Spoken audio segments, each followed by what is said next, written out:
गुरुर्ब्रह्मा गुरुर्विष्णु गुरुर्देव महेश्वर गुरु साक्षात परम ब्रह्म तस्मै श्री गुरुवै नमः। आदरणीय मित्रों, आज हम सनातन धर्म के उन बिंदुओं पर चर्चा करेंगे जो सनातन धर्म के मुख्य स्तंभ हैं। मेरी कोशिश रहेगी कि मैं आपको कम से कम समय में विस्तृत रूप से आपको सनातन धर्म के बारे में जानकारी या ज्ञान दे पाऊं।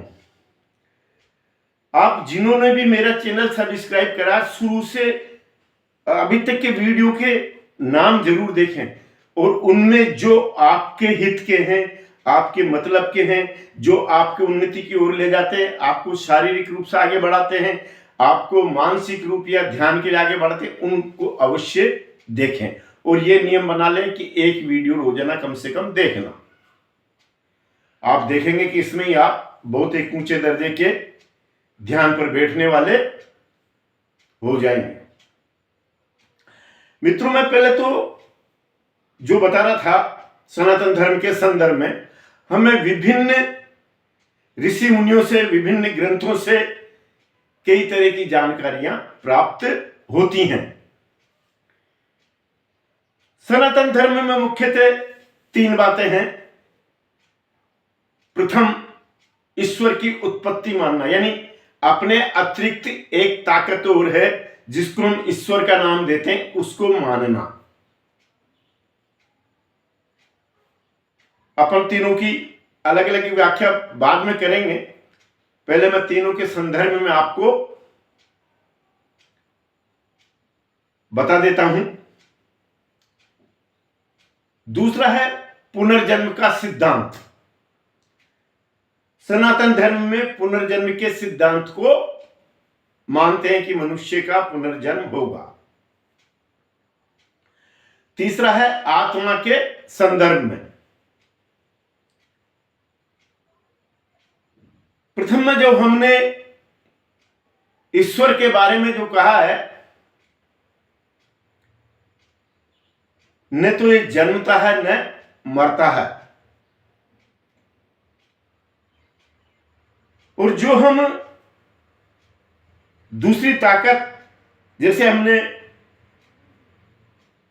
फसल को बोया, अच्छा खाद दिया, अच्छा पानी दिया, अच्छा बीज वगैरह सब अच्छा, और जब फसल कटने का नंबर आया, ओलावृष्टि हो गई या अतिवृष्टि से फसल नष्ट हो गई,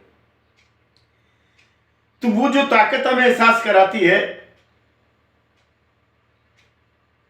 अपनी उपस्थिति को, ईश्वर हमें अपनी उपस्थिति का एहसास करवाता है। ध्यान पर बैठने वाला व्यक्ति इसको अच्छी तरह से महसूस कर सकता है। हमारे ऋषि मुनियों ने भी कहा है कि जब हमने ईश्वर को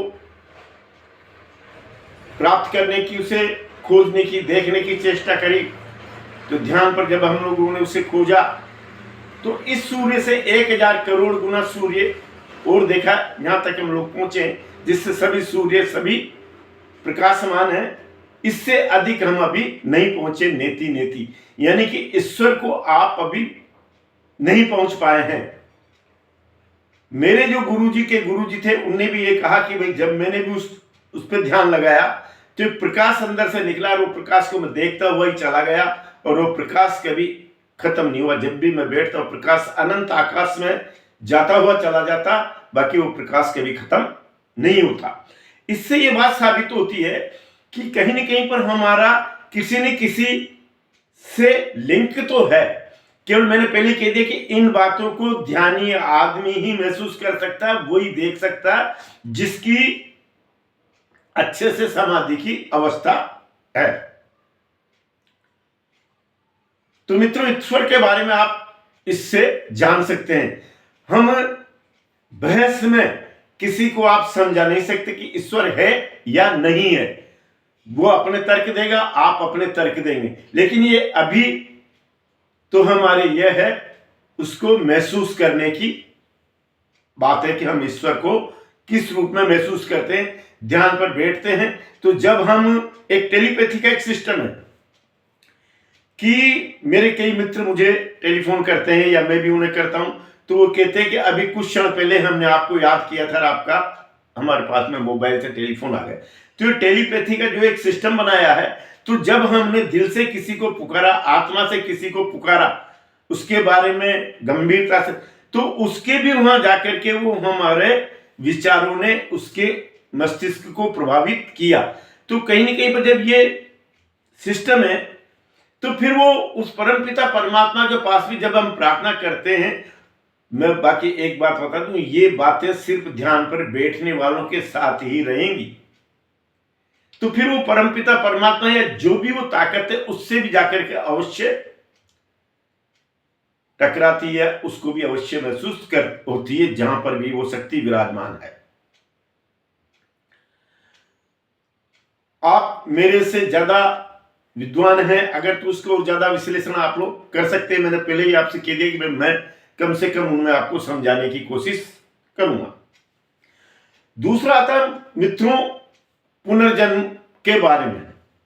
मैंने पहले कह दिया कि 3 सिद्धांत हमारे हैं और ईश्वर की आराधना करने के 1000 करोड़ तरीके हो सकते हैं। कहीं दूसरी पृथ्वी पर जाएंगे हम तो वहां कोई दूसरा तकनीक हो सकती है, दूसरे ढंग से प्रार्थना हो सकती है, दूसरे ढंग से इबादत हो सकती है, दूसरे ढंग से प्रे हो सकती है, लेकिन उस परमपिता परमात्मा के बारे में ही होना चाहिए।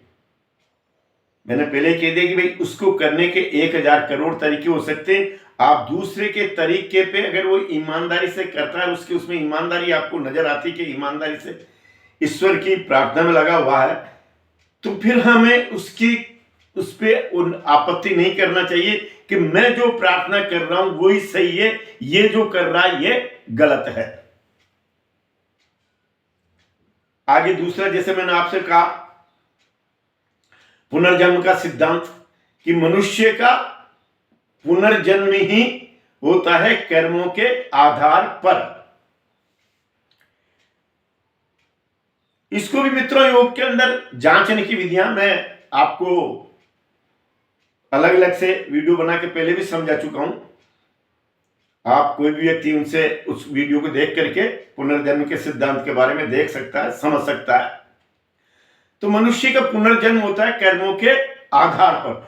और मित्रों हमारे मन में जो विचार उठते वो हमारी श्वासों के माध्यम से बाहर जाते हैं, और जब हम किसी जन्म में भी हों, कहीं पर भी हों, तो उन विचारों को हम वापस श्वासों के द्वारा आकाश से ग्रहण करते हैं। वो हमारे ऊपर उसकी छाप रहती है। यहां पर ध्यान योग ये कहता है कि अगर आप ध्यान पर बैठते हैं तो पहले के कर्म उसी तरह से समाप्त हो जाते हैं जिस तरह से भाड़ में सिका हुआ चना दोबारा नहीं उग सकता, उसी तरह से आपके कर्म आपको दोबारा दूसरे जन्म में किसी भी तरह से व्यवधान यानी परेशानी नहीं देंगे। तो मित्रों यह है पुनर्जन्म का सिद्धांत कर्मों के आधार पर। आप जो ध्यान पर बैठते हैं, आप आंखों से अच्छी तरह से पहचान सकते हैं कि कौन आदमी धूर्त है, कौन ठगे,